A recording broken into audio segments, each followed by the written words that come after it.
make the most of it, pagagandahin natin, and let's see kung marunong ba tayong mag-alaga. Siyang plant passport na nakalagay dito. Oh, ayan, plant passport. Begonia siya. Ang begonia siya. Begonia pa rin nakalagay dito. Oh my God, it only has one root in it. Pag ganitong pot na mababaw lang, so mabilis siyang... Hey guys, welcome back to another Plantzilla video, and for today's vlog, do you know this? So, ako kasi hindi ko siya masyadong kilala. I tried researching online what type of Syngonium is this. Pero madami siyang kamukha. Nagulat na ako kasi sobrang mahal niya. So, ere-repat namin siya today. And if you are interested, just keep watching. But before that, please do not forget to subscribe. Tap the bell icon beside it so you'll be notified whenever we upload a new video. And if you are ready, let's begin.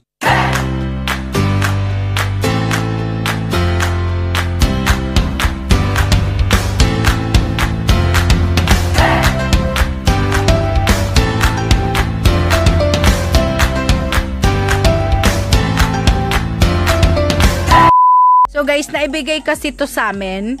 So kasama siya ng variegated alocasia na naipakita ko on our previous video. Merong malaking variegated alocasia na dumating dito sa amin. So kasama siya nito. Binigay lang siya sa amin. So ayun, nakuha namin siya for free. And sobrang nagulat ako sa exact price nito. Kasi yung maliliit to na ganito, 6,500. So they are usually letting it climb into a pole.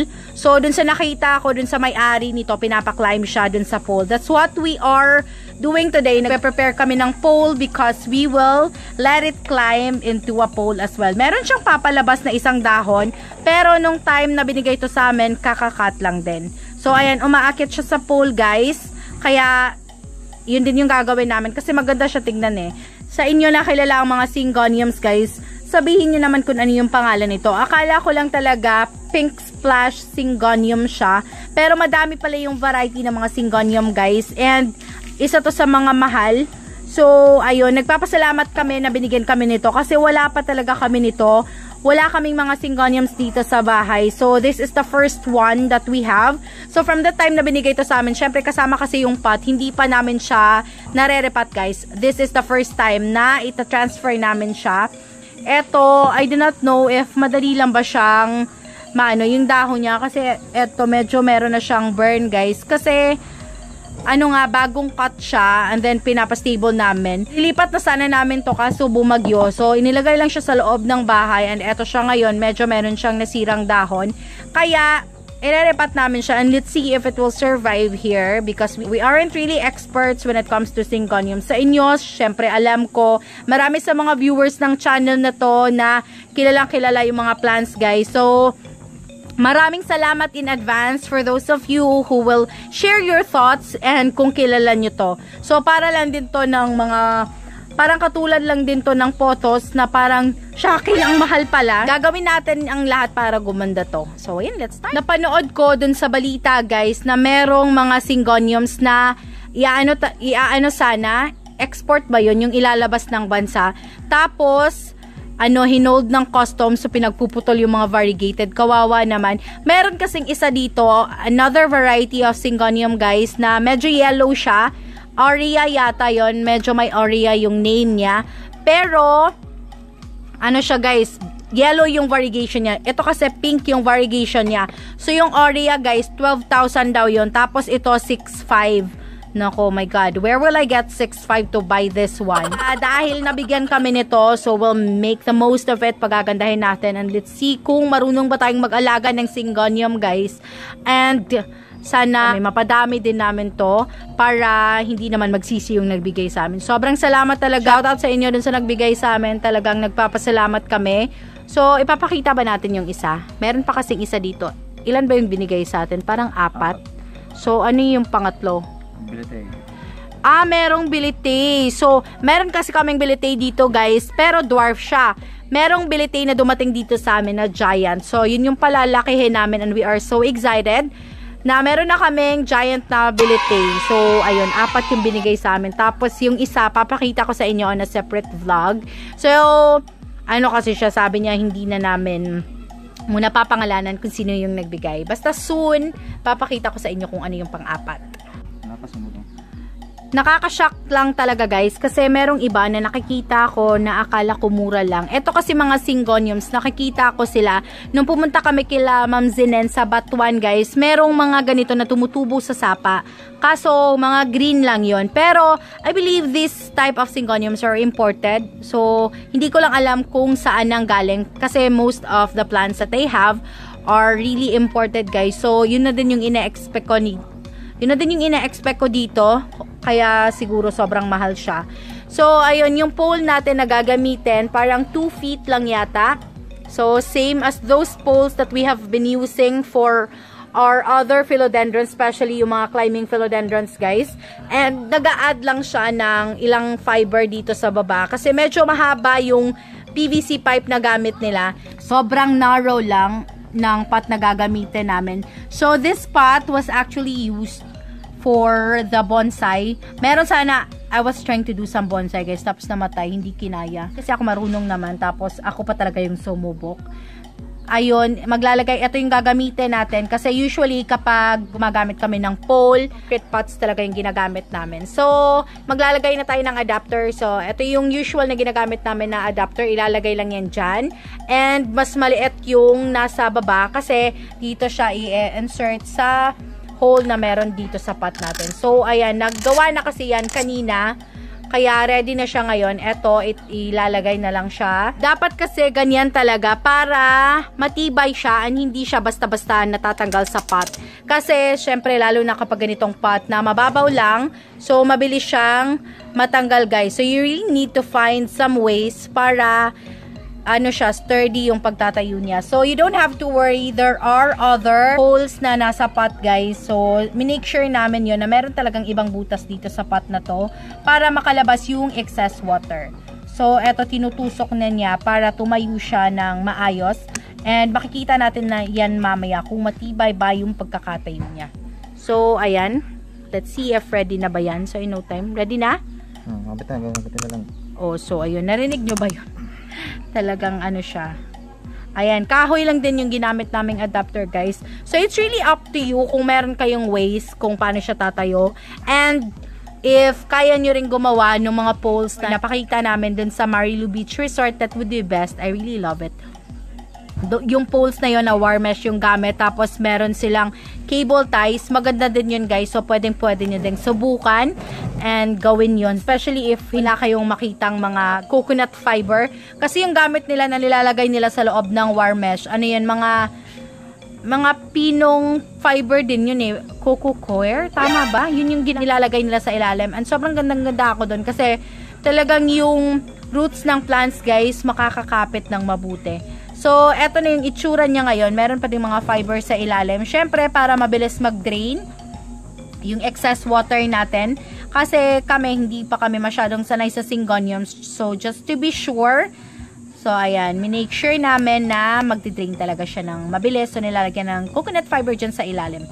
So, ayan, ready na siya, guys. O, ayan, eto yung itsura niya. Tumatayo na siya dyan sa pot. So, syempre, doon lang din siya ilalagay kung saan nakalagay yung mga plants namin na nagva-vine and with poles as well. So, doon namin siya ilalagay. So, ito ay uproot na natin to. Hindi naman to mahirap i-uproot kasi lang to eh. Bagong cut. Let's see, meron na ba siyang mga ugat? Oh my God, it only has 1 root in it. And let's see, mapapalaki natin siya kasi hindi kami sanay sa ganito. Tapos, syempre, nagulat kami. Sobrang mahal niya. Kaya, ayun, itatanim namin siya today. So, ito na siya, guys. Inilalagay na siya dyan. Dapat kakapit siya din sa pole pag tumubo na siya. For now, medyo mahihirapan tayo kasi isa lang pala yung root na meron siya. Lalagyan na lang yan natin ng soil and then gagawa tayo ng paraan. Maybe we will be using some tie para yayakap siya dyan sa pole. So, for now, naglalagay na tayo ng potting mix. Konti lang yung potting mix na magagamit namin dito kasi medyo mababaw lang yung pot. So, ayan. Let's take a closer look dito sa syngonium na to. So, sa mga viewers dyan na kilala tong plant na to, pwede nyong i-comment yon kung bakit ba kasi mahal to. Ano bang ikinamamahal nito? Maybe kasi imported siya. Yung pamasahe ng plane. Baka ganun yon. So, eto siya, guys. Okay, ipapakita ako sa inyo. So, prove na imported siya. Ayan. Meron siyang plant passport na nakalagay dito. Ayan. Eto, ayan, plant passport. Begonia siya. Ang begonia siya. Begonia pa rin nakalagay dito. So, sinasabi ko naman sa inyo, almost all of the plants na meron sila, imported talaga. So, kaya, eto, imported din to. Kaso, itong pot na ginamit sa kanya, begonia lang. So, alam ko imported lahat eh. Kasi, tingin ko naman lahat ng plants nila. Hindi basta-basta nabibili dito lang. Kaya, ayun. So, this one is also one of those foreign plants na dumating dito sa atin. So, sa kanila siguro, madami kasi silang ganito. Nag-acclimate na yung kanila. Kasi, nag-climb na talaga sa pole, guys. As in, umabot na dito sa pinakadulo ng pole nila. Tapos, yung amin, eto, magsisimula pa lang. Titingnan natin if it's gonna survive, kung hindi ba siya mahirap palakihin. Kasi yung photos namin, guys, naalala ko lang. O nga pala, thank you so much sa lahat ng mga nanood doon sa neon photos na nirepat namin, nilagyan din namin ng poll. So, yun yata yung first 100k views dito sa channel namin. Maraming salamat po talaga sa lahat ng sumuporta. Ngayon po, tumubo na po siya. I'll just show you the progress. Pero napakita ko yata nung previous video. Pero di bali na, kasi ito nakalagay sa poll. So, ipapakita ko din yun para makita nyo din yung itsura niya ngayon. So guys, eto na siya ngayon, nilagyan, eto yung photos na nilagyan namin ng poll from that time na tinanim namin siya. Eto lang yata yung dahon niya, etong tigdadalawa na nasa gilid. Eto na siya ngayon, parang perfectly placed. Ayan, nakaharap lahat dito kasi syempre nandito yung sunlight, wala naman dun sa likod. Syempre yung mga dahon guys, sumaharap talaga kung saan yung araw. Just like this Marble Queen and the Golden Photos. So ayan, nakaharap sila dito. Nahanap nila yung araw, and this is really growing beautiful, and I really love these photos guys. Walang puhunan to, sobrang saya ko dito, tapos ang mahal pala talaga nito. So I'm so excited na umakyat siya hanggang dyan sa pinakataas ng pole niya. So ayun, hindi naman namin siya ibibenta, but nung nakita ko yung reference kasi na plant nito, sobrang ganda, so yun din yung ini-aim namin. So ito guys, sobrang bilis lang nito kasi ready na naman yung pole, ready na yung pot. So, mabilis lang itong gagawin natin or mabilis lang itong ginawa namin for the syngoniums.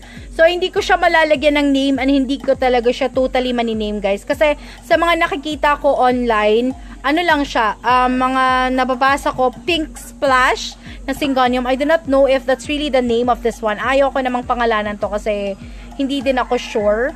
So, yung isa, iba din kasi yung pangalan. So, paka-explain na din bakit mahal tong ganito. So, hindi kasi ako masyadong familiar sa kanila. So, ayan, aalagaan namin ng mabuti to. Lahat po ng binibigay sa amin dito, inaalagaan po talaga namin. At nagpapasalamat kami dun sa lahat po ng mga dumating na plan sa amin dito. Do not worry, mag-share na din po kami. And we are about to reach our first year anniversary. So, yung first vlog namin was uploaded last June 24, 2020. So, ayun, mag-1 year na kami this coming June 24. So, ayun, marami po talagang salamat sa lahat ng sumuporta. Na-appreciate po namin lahat. And sa lahat po ng nanonood, sa lahat po ng nagpapa-shoutout, maraming salamat po. We make sure that we read your comments. Kaso medyo late yung mga nababasa ko ngayon kasi, mahina yung signal. Especially kasi bumagyo, ayun. So, don't worry, babawi naman kami. And I believe yung mga nag-comment na shoutout ko dun sa past na video. So, ito guys, natapos na tayo dito sa syngonium na nilagay namin sa pole. And we are really hoping that it will climb up. Just like nung itsura ng nagbigay nito, nung itsura ng mother plant. Kasi, lang siya, nagpakat lang siya. So, maybe top cut lang to. Kaya, medyo maganda din naman siya. Syempre, maganda yung top cut. So, top cut lang siguro to kasi umabot na yung kanila dun sa end ng pole. Marami pa tayong mapapropagate dito guys in the future. Look at that, Black Majesty. Sobrang dami na din yung lumabas na aerial roots. And I'm looking forward to propagate it kasi gusto ko madami siya. Tapos ngayon, ayan, maglalagay tayo ng nylon thread. So, hindi naman natin hihigpitan. Just enough for the roots to hold dito sa pole kasi pag maglalabas na siya ng roots guys in the future, so it will really automatically hold into the pole. Syempre ganun naman talaga yung usual na mangyayari, and that's what we are aiming for our newly planted syngoniums. So I do hope it will thrive even if isa lang yung root niya. So, makikita naman natin yung progress once nag-open yung papalabas na leaf niya. Meron kasi siyang papalabas na leaf. And once nag-open na siya, so, ayun, nakapag-recover na talaga siya. So, ayun ngayon, nasa na ba yung papalabas na leaf? Yeah, it's here. So, you'll be able to see that here. I do not know kung nandyan na ba siya nung ibinigay siya sa amin. Kasi nga feel ko top cut siya. Or kakalabas lang ba niya. So, ayan, this is the soil that they use. So, magkaiba po talaga kami ng potting mix. And since this is the usual potting mix na nag-work sa amin, ito yung gagamitin namin. Although, maganda yung potting mix nila, guys. Buhaghag. And, moist siya. So, it doesn't matter. Whatever you like to use and wherever you are comfortable, just go for it. Your plant, your decision. Okay guys, thank you so much for making it till the end of this video. It has been Maria, the voice of Planzilla Bohol. If you haven't subscribed, please click the subscribe button, tap the bell icon beside it so you'll be notified whenever we upload a new video. Thank you so much for watching. Bye!